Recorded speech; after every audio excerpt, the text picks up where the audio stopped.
How are those who wear mechanized suits changed in mind and body by the Church to wear such armour? What variants are there? How are they recruited? Welcome back to the trenches, friends, and let's begin.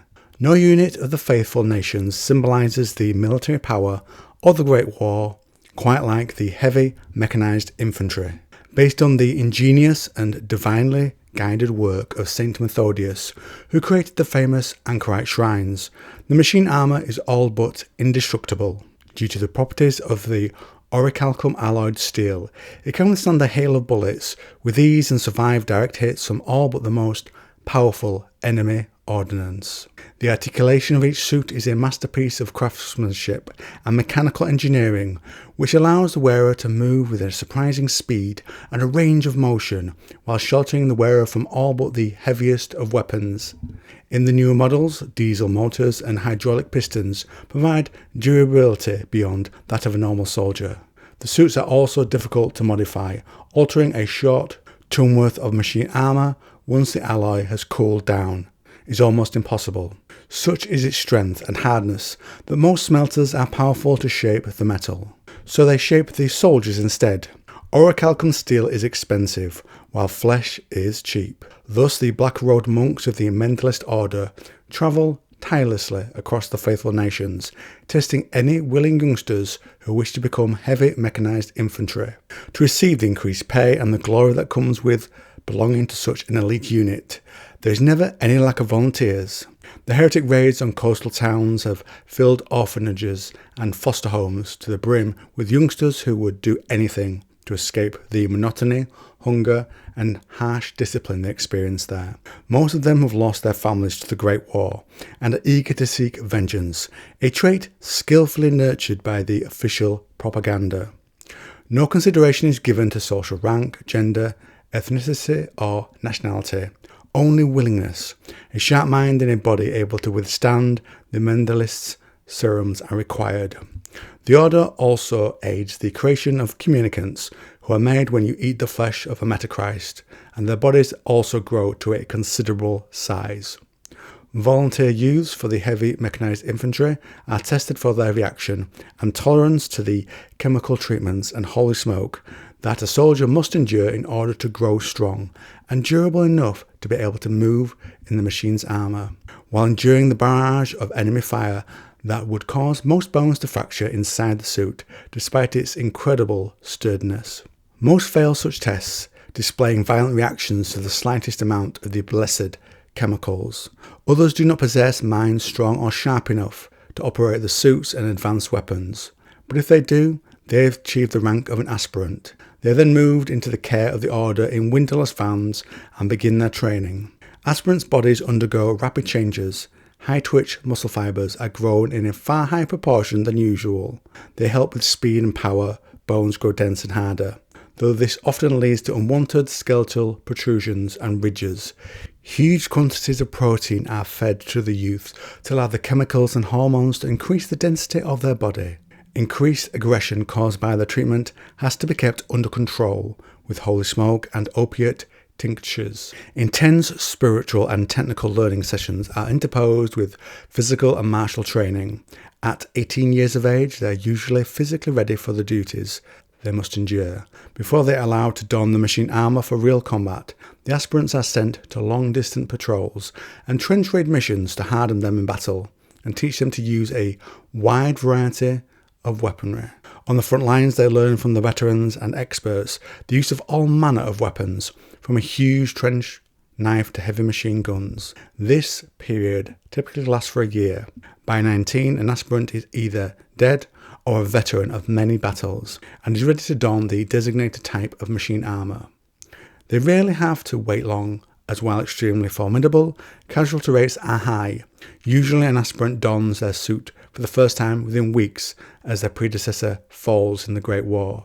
However, modifying the suit is all but impossible due to the hardness, and the demands of the war require quicker methods to get the soldier to the front lines. So when needed, aspirants' bones are broken and reset to suit the armour they have been given.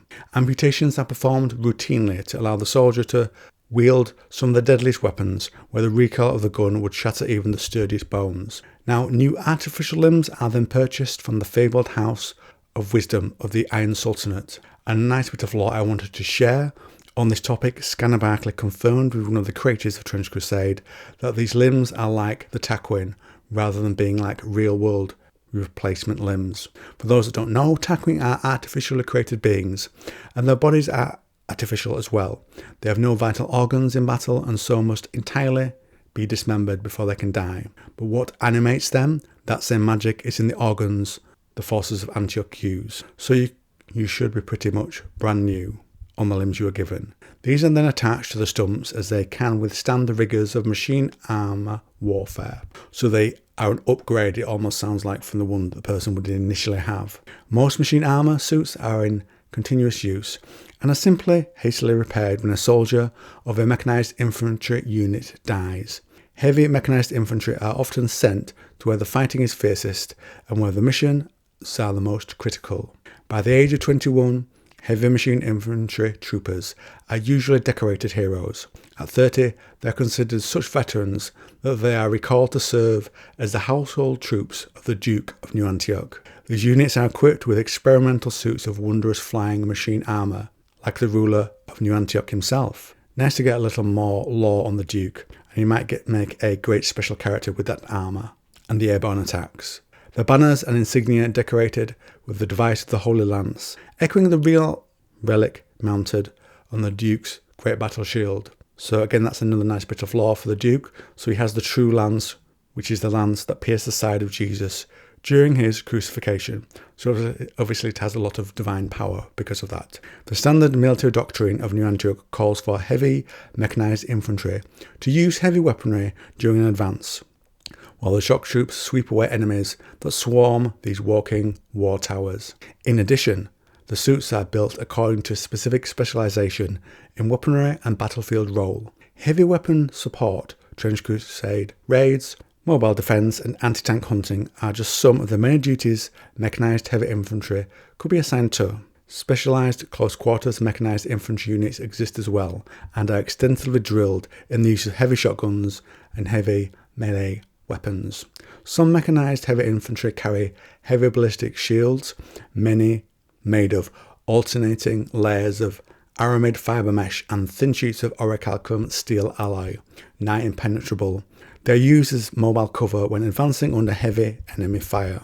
Due to their need for fighting defensive battles, the Crown of England has developed a super heavy version of the suit. These form mobile coastal batteries and virtual walls of orichalcum steel that hold back enemy naval landings and hold the line against superior forces for extended periods of time, while the Crown's armies gather sufficient forces to repel the invaders. A unit of such English troops is permanently garrisoned in New Antioch to counter any breaches on the walls of the city. Such manifold change to both mind and body in a short period of time takes a huge toll on the mental well-being of the soldiers. Often feeling a disassociation with their radically altered bodies, many only leave their suit as rarely as possible. Uncomfortable with the stares and whispers they attract wherever they go. They can become withdrawn and lonely, even when surrounded by their comrades in arms. The machine-armoured warriors take new war names. The tradition upon donning their machine armour for the first time is to take on the name of the very first soldier who wore it in battle. This is seen as both a sign of respect for those who came before them and a way to disassociate the individual from the loss of their identity. The names they were born with is only recorded on their dog tags and used by their closest friends who understand the isolation and loneliness that comes with becoming a heavy mechanized infantry soldier. When one of these warriors, clad in orichalcum steel, falls in battle, the dicastery of the service of church militants will go to almost any lengths to recover the suit. Specialist armoured tracked vehicles are sent to no man's land to recover the armour and repair it as quickly as possible so it can return to battle once more. The remains of the dead mechanized infantry are buried in a mass grave named for the original wearer of the suit to join those who wore the armour before them. The Order of Remembrance carves the birth name of the fallen on bronze plates that are then carefully stored in the military chapels around the faithful's nations. Over the years, these collections have grown into gigantic vaults where they rest forgotten and ignored as the Great War grinds on, the names carved in bronze being slowly eaten by verdigris. In the barracks of St. Michael of New Antioch, a tale is told that each year on All Souls' Day, Duke Constantine the 11th dons a disguise and comes to the great chapel of remembrance. There he reads the names on the bronze plates of the fallen soldiers of his personal household Heavy Mechanized Infantry that have fallen in battle and prays for their deliverance. But perhaps this is just a story, one of many the soldiers tell to comfort each other, giving meaning to the ultimate sacrifice they are expected to make. And if you like this video on Trench Crusade, then why not try this one? And if you want a number of videos on Trench Crusade, then why not check out the playlist on the channel? I also cover 40k. I usually have about 3 out a week, and at worst 1 on a Saturday. There are 2 playlists for that on the channel. One has everything and is well into the hundreds at this point. The other focuses on a favourite period of mine within 40k called the Dark Age of Technology. Lots of lore and theories based off it. Historically, and to return once this year and hopefully again soon, are Dune videos, which also has its own playlist on the channel. There is also a playlist for the Expanse books and TV series, most of the books, and a short playlist for the Sun Eater series by Christopher Rocchio, and Red Rising by Pierce Brown.